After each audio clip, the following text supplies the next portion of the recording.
double talk term called quantitative easing, or in layman's terms, printing money.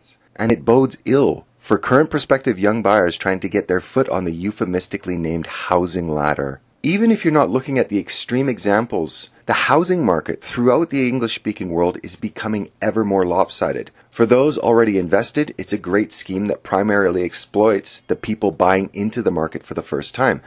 Or in other words, it's a Ponzi scheme on a grand scale. Or a better and more accurate term would be intergenerational theft. With the old who are sitting on very inflated assets, who in effect are transferring money from the young, generally lacking assets through first-time home buying, and the voting of social benefits being paid for by debt. Let's be honest about what this is. One way or another, the baby boom generation is going to extract as much as they can from Gen X and the millennials, to probably be known forever as the boomer/vampire generation. And before they're done, they're going to leave the smoking wreckage of their mangled societies to their most likely very resentful descendants. They scheme intergenerational theft on a scale that is basically breaking the social and generational contract. The problem is we're running into a wall where there are very few punters at the entry level of the market who can comfortably borrow enough to buy into the game. Even if they can get financing, the cost of buying a home is so large that even with low interest rates, many are struggling to scrape together the money needed for the down payment. This means that the housing market is shaking in its foundations, and the worst imaginable thing that could never happen will happen. By the time it does happen, the baby boom generation will have sucked so much wealth out of Gen X and the millennials, as has rarely, if ever, been seen between generations. Now, all of this wealth extraction from young to old is coming at a time where the old are also, well, let's call it what it is, raping the young to fund their liabilities. And these unfunded liabilities are coming due. They include costs associated with healthcare and state-funded retirement pensions, among other things. And all of these costs will presumably have to be borne by Gen X and millennials and whomever comes after them. Whether the continued funneling of wealth from the young to the old will continue unabated or accepted, however, remains to be seen. The government's answer to these problems, longer educational time investment, smaller and much more expensive housing, lower birth rates, ever-expanding liabilities to pay for entitlements, is to transfer population overflow from the developing world to the developed. Well, at least the Western developed nations, countries like Japan, South Korea, and Taiwan, want nothing to do with using their countries as cultural guinea pigs. The key, they say, is to bring in millions upon millions of refugees and migrants from very disparate countries in the hope that they will continue to fund the social welfare state. Or let's call it, as I said, what it is, a Ponzi scheme. Despite it looking to the average observer as a colossal Frankenstein with no possible long-term future. This rationale is despite the fact that pretty much every country I've checked into, immigrants and migrants use much more in the way of government resources than they contribute. They're still touted as the key to saving the economy, as though the economy was a venerated person or even a deity that must be appeased and satiated, lest we have an economic contraction and, God forbid, somewhat less consumption. That they have paid taxes and feel entitled to this money. But obviously they haven't paid enough to fund their own retirements. And so this debt will come and sit on the shoulders of the young and crush them under a burden of unfunded liabilities for the baby boom generation.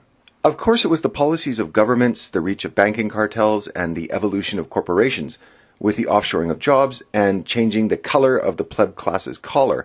But all of this happened on their watch. The individual policies voted for entitlements, creating wealth from things like house flipping, the rush to bring in new taxpayers who become liabilities to the system themselves for the most part. Lack of personal financial planning has created this perfect storm that Gen X and the millennials are staring down the barrel of. The boomers came of age in a time of prosperity, abundance, and societies that were high trust. They will bequeath the millennials a bankrupt system and fractured, tribalized, and low-trust multicultural states. And even though they know this, it would seem, by voting patterns at least, that the baby boom generation wants to keep this ride going as long as they can so they can coast out their plush retirements paid for on the dime of the young and hope that it doesn't all crash before they cash out of this life. Selfish, wholesome, yet somehow condescending and judgmental, with the rugged, individualistic work ethic, yet entitled, ungrateful attitude, taking for granted that they've earned a free ride now that they're ready to retire. Geez, Goy, just because we have 10-12 million in the Roth IRA doesn't mean you can fiddle around with our Social Security. We paid into that all of our lives. Baby boomers are our greatest ally, and alt-right Nazis need to cease and desist disparaging them as a group. They're highly patriotic, they love capitalism, especially the free market mortgaging of our future for their fancy landscaping schemes and home remodels. And they love their grandkids, in rare cases in which their children actually married and had some children for them to love. These salt-of-the-earth Americans have been through it all. They were born into a post-World War II economic utopia with nary a sense of struggle or even effort for survival, and used their advantage to its fullest. They bought homes at the bottom of the greatest housing boom in history and leveraged them into countless Corvettes, Caribbean cruise vacations, RVs, all the comforts one could ask for and more. All they asked in return was the end of proper gender relations and the erosion of the genetic homogeneity of the country that made it all possible in the first place. They fought against communism in far-off places like Vietnam. And they also fought for our rights by protesting such fights and basically undermining the rule of law and faith in America's foreign policy at large, and allowed it to be completely co-opted by our greatest allies, Israel. Oh, do the boomers stand with Israel? Our Judeo-Christian values never had a group of more staunch defenders. They cheered and beamed with pride as they watched the Iraq invasion embedded reporters on Fox News from their recliners, ate their freedom fries, and boycotted French wine while young, healthy Southerners bled and died for Israeli pipelines and Afghani poppy fields.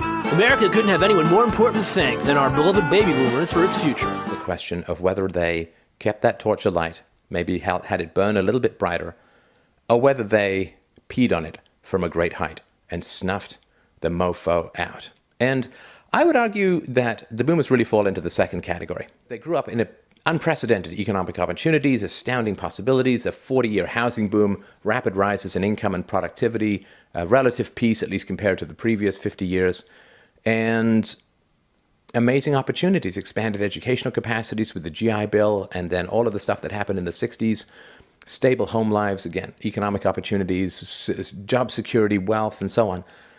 They really did get, I think, about the greatest goodies that have ever been showered on any generation in human history.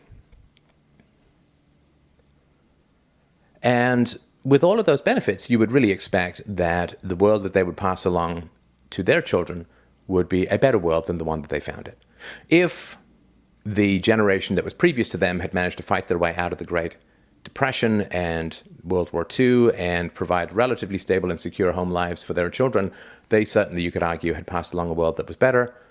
Was it something that the baby boomers did as well? Well, no. The baby boomers, whiny, narcissistic, self-indulgent people with a simple philosophy: give me it, it's mine! Give me that, it's mine! These people were given everything. Everything was handed to them. And they took it all. Sex, drugs, and rock and roll, and they stayed loaded for 20 years and had a free ride. But now they're staring down the barrel of middle-age burnout, and they don't like it.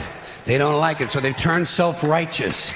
And they want to make things hard on younger people. They tell them abstain from sex, say no to drugs. As for the rock and roll, they sold that for television commercials a long time ago.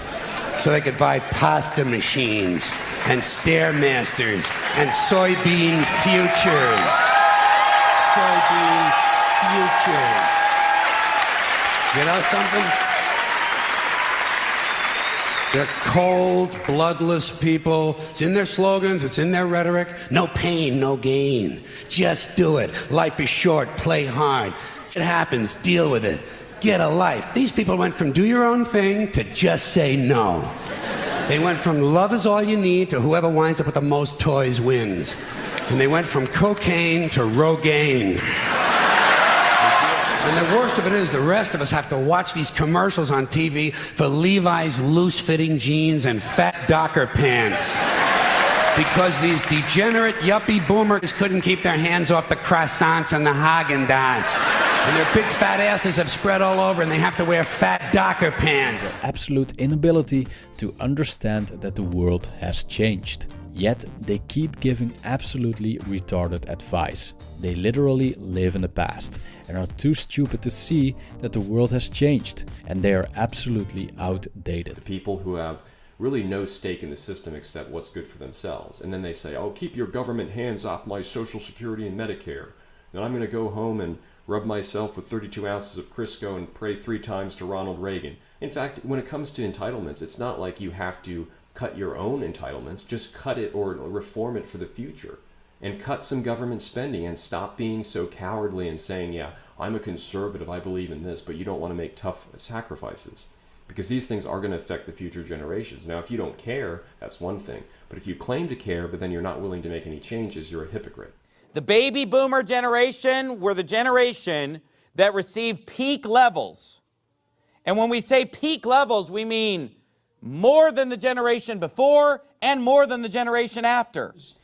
Designed to make their children and grandchildren feel good about getting screwed. But I see through these euphemisms, and if you look at the complexity of the system that they chose, the people just don't understand it. They can't look at all the mechanisms. Quantitative easing is just one of the euphemisms, which means we're printing money that we don't have. And this will affect the lifestyle and happiness of our grandchildren and children, and it will turn them into tax slaves.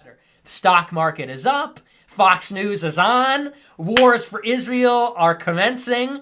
I'm living it up. My grandson's coming over later to help me with the iPad so I can watch CRTV. And life is pretty good. Life is pretty good. I'll be out of here before the demographic winter. And I'm doing pretty all right for myself. We rocked out. We had some crazy summer nights, man. And remember that girl at that concert? And it was so fun. And now I'm going to go into the great beyond with no guilt on my conscience. You know these social justice warriors that you see talking all this bullshit about feminism and triggering? That goes back to the 60s. You see, all this cultural Marxism and what the hell is it called? Postmodern critical theory, all that stuff comes from hippies. Is throwing those stones from a glass house. You talk about multiculturalism, you live in an all-white area, you send your kids to all-white schools, but you tell the rest of us we need to be more diverse. We're plenty diverse, thanks, okay? Don't tell us how to live our lives. And if you're going to preach something, maybe try it just once. Do you understand what you've done here, baby boomers? Your invention of divorce has traumatized my generation. Almost none of my friends have kids. I looked them up on Facebook. I don't care if we're talking city, urban, rural, suburban. None of them have kids. You know why? Because you traumatized them with your stupid divorce. You also encumbered them with debt by giving them these stupid fake educations that cost an arm and a leg. You know, when I went to school, I could pay for it myself because it was $1,700 a year. Now in New York, you're lucky to pay 40 grand a year. They're all 160 to 100 grand in debt for a fake education that you created. You've hamstrung them. And oh, by the way, your open borders crap has made them unable to work. You killed their economic libido. So they're sitting on the couch and all they know how to do is eat. That's child abuse. Your entire generation should be indicted for child abuse. Yes, the baby boomers had many children, but were always too busy living their own lives to bother with actually taking care of them. And now, they will proceed to claim that all of the failures of the system are to be blamed on millennials and Gen X people. Let us also remember the periods of war, which were created out of nowhere, simply because the baby boomers wanted to live their American dream with cheap oil and a whole lot of drugs, while sending their children overseas to die for a bunch of lies. So the boomer generation gets so cucked, and they spend all our money, they open our borders, they destroy our traditions, they destroy our nation. And then guys like me and you guys and a lot of these people are called Nazis simply for having to deal with their mess, right? So we're the ones saying, close the borders. We have traditions. This is a Christian nation. The family is important. You don't get my kids food. And then what do they call us? Nazis. You're a Nazi. Oh my God, you're a right-wing radical. Just because we are cleaning up after the generation before us that sold our kids out. They need to understand that we don't care about what happens to the millennial generation. Overall, they are pussies because their bank accounts are much, much smaller than ours, because they've been unable to grow up in a period of unrivaled success where the United States military effectively bombed the shit out of Europe and Japan, destroying all resistance to American capitalism worldwide for many, many decades. They will never know the easy prosperity we knew, the way we were able to buy and build homes with literally no problem whatsoever. And the fact of the matter is, the millennials are just a bunch of pussies. I mean, I think we all understand this. This is a real problem.